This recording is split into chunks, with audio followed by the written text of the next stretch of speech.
Greatest integer function पर based definite integration के इस क्वेश्चन को भी सोल्व करेंगे, है ना। इस क्वेश्चन में क्या करना है आपको, 0 to 1 लिमिट है और 1 न्यूमरेटर में है, डिनोमिनेटर में है 7 की पावर 1/x। ये आपका बॉक्स के अंदर है ना, इसलिए ग्रेटेस्ट इंटीजर फंक्शन हो गया ये dx। इसको करना है। तो देखो, इस तरह के क्वेश्चनों को, जो भी ग्रेटेस्ट इंटीजर फंक्शन पर बेस्ड क्वेश्चन होंगे, इसका ज्यादातर तरीका यही होता है कि इसको किसी तरह से आप t कंसीडर करके सिंगल फॉर्म में लाओ। 1/x है ना ये, तो हम 1/x को क्या करते हैं, सपोज t पुट कर लेते हैं, है ना। तो इसको जब डिफरेंशिएट करेंगे तो -1/x² dx आएगा ये, और ये dt हो जाएगा।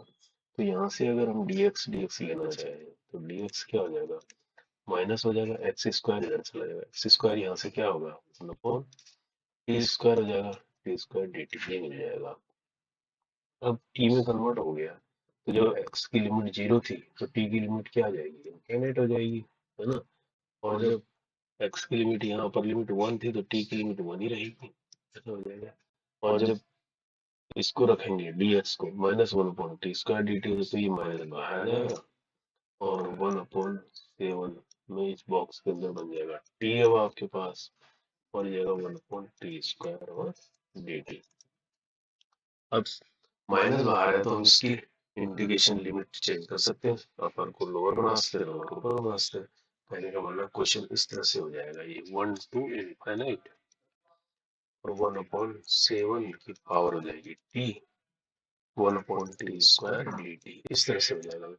अब आप इसको स्प्लिट कर सकते हैं इंटीजर्स के लिए, 1 to इन्फिनिटी है लिमिट, तो 1 से इन्फिनिटी के बीच तो, है ना, 1 से किस तरह के आएंगे, ये 1 है, ये 1 इन्फिनिटी तक जा रहा है, तो बीच में 2 3 4 एंड सो ऑन इस तरह से आ जाएंगे, है ना। तो कहने का मतलब ये स्प्लिट कैसे होगी, लिमिट स्प्लिट ऐसे हो जाएगी, यानी 1 to 2 एक होगी, है ना, 1/7 t 1/t² dt ये हो जाएगा। नेक्स्ट वाला आ जाएगा 2 to 3 1/7 t 1/t² dt। एक और लिख लेते हैं, इस तरह से कंटिन्यू चलेगा ये, 3 to 4 1/7 t और 1/t² dt and sworn infinite तक चल रहा है ये। अब देखो, अब ये पहले वाले को देखो, इसमें t की वैल्यू क्या होगी, जो बॉक्स के अंदर t है इसकी वैल्यू कितनी हो जाएगी, है ना, लोअर साइड में जाती है, लोअर लिमिट लगा देते हैं तो 1 हो जाता है ना ये। और इस वाले में क्या होगी, सेकंड वाले में ये इसकी वैल्यू, यानी बॉक्स t की वैल्यू 2 हो जाएगी, इसमें 3 हो जाएगी। ये बात समझ रहे हो ना, 1 और 2 के बीच कौन सा इंटीजर है ना, ग्रेटेस्ट इंटीजर 1 है, 2 और 3 के बीच 2 है, 3 4 के बीच 3 है। और 1/t² क्या होगा, वो इंटीग्रेट होगा। 1/t² का इंटीग्रेशन क्या होता है, 1/t² dt अगर करेंगे ये हो जाएगा t-2 + 1 -2 + 1 यानी -1/t हो जाएगा ये, है ना। इसका इंटीग्रेशन तो ऐसा आ जाएगा, समझ रहे हो, कांस्टेंट आने की जरूरत नहीं है क्योंकि लिमिट है यहाँ पर, है ना। तो अब मैं अगर इसको लिमिट से बाहर निकालना इससे सॉरी इंटीग्रेशन से बाहर निकालना चाहूँ तो क्या बनेगा ये, पहला पार्ट 7 की पावर 1 बचेगा ये, और इसका इंटीग्रेशन हो गया माइनस, इसको लिख लेते हैं -1/t और लिमिट लगा देंगे 1 to 2, समझ रहे हो। ठीक इसी तरह से अगले वाले में क्या होगा, 1/7² होगा, -1/t आएगा, इसका भी लिमिट लगेगी 2 से लेकर 3 तक। ये समझ गए ना क्वेश्चन, 7 की पावर स्क्वायर क्यों आ रहा है ये, है ना। और अगले वाले में 1/7³ हो जाएगा, -1/t 3 to 4 and so on, इस तरह से चलेगा ये। अब जब लिमिट लगाओगे t पर, है ना, तो किस तरह की चीज आएगी ये, इन देखो सब में माइनस है, -1/t -1/t, तो इस माइनस को बाहर ले लेते हैं ताकि कंफ्यूजन ना हो, है ना।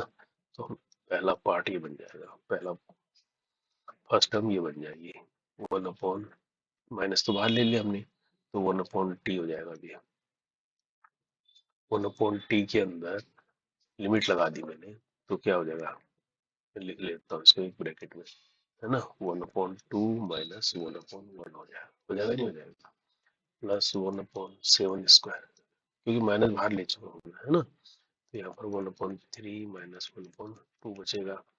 यहाँ पर 1/7 क्यूब 1/4 माइनस 1/3 बचेगा। ये चीज समझ में आ गई ना आपके। ये ऐसे पूरा माइनस बाहर है, ठीक है।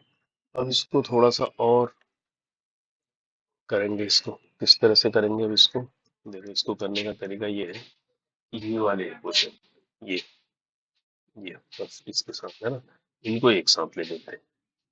समझे। तो कैसे ले लेते हैं इसको एक साथ। 1/7 की पावर 1 है इंटू 1/2 हो जाए। अब एक चीज और याद रखो, A/B को अगर मैं डिवाइड करूंगा C से तो क्या आएगा, A/BC तो लिख सकता हूँ मैं इसको, लिख सकता हूँ ना इसको, A/BC लिख सकता हूँ। ये चीज मैं यहाँ लगा रहा हूँ।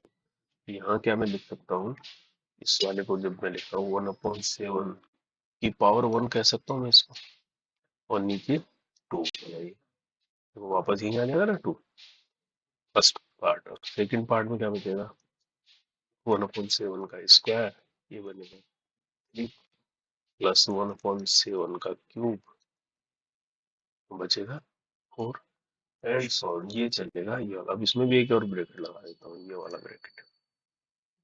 ये मैंने लिया ये वाला, अब लेता हूँ ये वाले, ये ऐसे, ये वाले। इनमें देखो सब में माइनस है, तो यह माइनस में बाहर ले लेता हूँ। ये बड़ा ब्रैकेट है, कंफ्यूज नहीं होना है यहाँ पर, है ना। ये छोटा ब्रैकेट है, इसके बाद ये बड़ा ब्रैकेट है, इस बड़े ब्रैकेट के बाहर ये माइनस है, ठीक है। अब इस ब्रैकेट के अंदर मैंने माइनस ले लिया बाहर, तो यहाँ पर भी क्या बचेगा 1/7 की पावर 1, इसको 1 लिख सकते हैं ऐसे, प्लस 1/7 स्क्वायर, इसको लिख सकते हैं 2। ये 2 के साथ जा रहा है ना, अगला वाला आ जाएगा 1/7 का क्यूब और 3 एंड सॉल्व। इस तरह से ये चार, फिर ये ब्रैकेट है बाहर से, ठीक है। अब ये अपने आप में एक सीरीज बन गई। किस तरह की सीरीज बन गई, अब आपने लोगरिथम की पावर सीरीज पढ़ी होगी, है ना, वो आपको याद होनी चाहिए। देखो लोग, मैं यहाँ लिख देता हूँ, लोग 1 + x, अगर ये पावर सीरीज को खोलते हैं तो ये क्या आता है, x minus x square upon 2 plus x cube upon 3, है ना, ऐसे आता है -x4/4 plus and so on. Infinite series होती है। कहने का मतलब जो भी इवन पावर वाले हैं वो नेगेटिव होते हैं इसमें। और इसी को मैं x की जगह -x रखता हूँ इधर, तो log 1 - x की सीरीज बन जाएगी। तो इसमें क्या आ जाएगा, ये -x बन जाएगा। ये तो माइनस ही रहेगा क्योंकि स्क्वायर है पहले से, है ना। तो x² 2, ये पूरी सीरीज क्या बन जाएगी, माइनस में बन जाएगी, x4/4 माइनस एंड सो ऐसे बन जाएगी।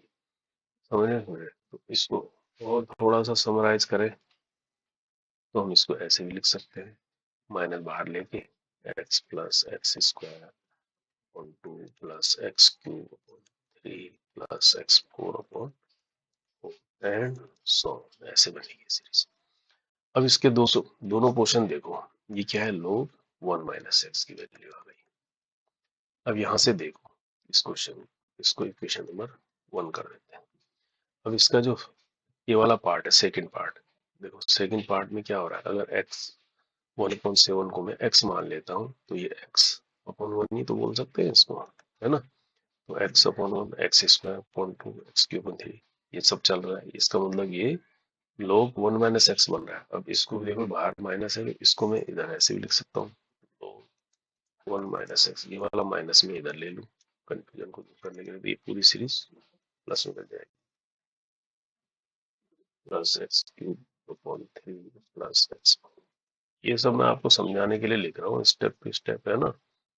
अगर आप समझ जाते हैं तो फिर तो कोई दिक्कत है ही नहीं, है ना। तो कहने का मतलब इस तरह की सीरीज लोग -log 1 - x बन जाता है इससे सिंपल। लेकिन फर्स्ट पार्ट देखो इसका, ये वाला फर्स्ट पार्ट इक्वेशन का फर्स्ट पार्ट, सेकंड पार्ट में तो कोई दिक्कत है नहीं, सीधा ये बन जाएगा x की जगह 1/7 में। लेकिन इसका जो फर्स्ट पार्ट है इसमें देखो, अगर 1/7 को x माना तो x के नीचे क्या है, 2 है, तो ये तो x² होना चाहिए। इस वाले पार्ट को मैं थोड़ा अलग से लिखता हूँ, फर्स्ट पार्ट ऑफ इक्वेशन 1 के अंदर का है ना, बाहर माइनस उसको छोड़ देते हैं, तो वो हमारे पास क्या है उसको देख लेते हैं। 1/7 की पावर 1/2 है, प्लस 1/7 का स्क्वायर अपॉन 3 है, फिर है 1/7 का क्यूब, लेकिन नीचे है 4। इस तरह से ये सीरीज है कि नहीं। अब इस सीरीज को हम क्या करें, इसको स्क्वायर बनाने के लिए हम ये कर लेते हैं, इस पूरे को मैं एक ब्रैकेट मान लेता हूँ, तो इसको 7 से मल्टीप्लाई और 7 से डिवाइड कर सकते हैं, यानी 7/7 कर सकते हैं, यानी 7 × 1/7 ऐसे समझो इसको। ये बात है ना, ये जो 1/7 वाला पोर्शन है इसको मैं अंदर ले जा लेता हूँ, तो और इस 7 को आगे लगा दूंगा, ये क्या बन जाएगा 1/7 का स्क्वायर बन जाएगा, अपॉन 2 हो गया, प्लस 1/7 का। अब ये जो है सिमेट्री बन रही है ना। अब ये आपको मिल जाएगा ना पावर सीरीज में 4 एंड सो ऑन बन जाएगा। अब इसकी वैल्यू भी रख लो क्या है, अब इसकी वैल्यू क्या है भाई, ये प्लस में हो गया ना, x² अपॉन 2।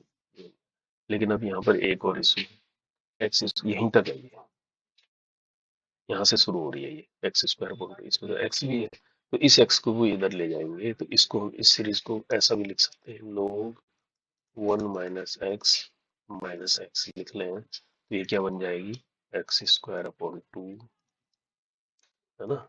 इसको थोड़ा ऐसे लिख लेते हैं कंफ्यूजन को दूर करने के लिए, हमारे पास क्या बन जाएगी ये माइनस log 1 - x, इसको मैंने इधर ले लिया, ये -x हो गया, ये बन जाएगा x² upon 2 plus x³ upon 3 plus x4 upon 4 and so on, इस तरह की बन जाएगी। ये फर्स्ट पार्ट है ऑफ इक्वेशन 1 का, ये वाला, ठीक है। तो अब इसके अंदर इसको लगाएंगे, देखो अब ये ऐसा बन गया ना, इसकी वैल्यू ये आती है, यानी 7 बाहर से है, इसके अंदर ब्रैकेट के अंदर होता है माइनस, तो बचा log 1 - x क्या है 1/7, ये रहा, और ये भी -1/7, ये ऐसा बनेगा।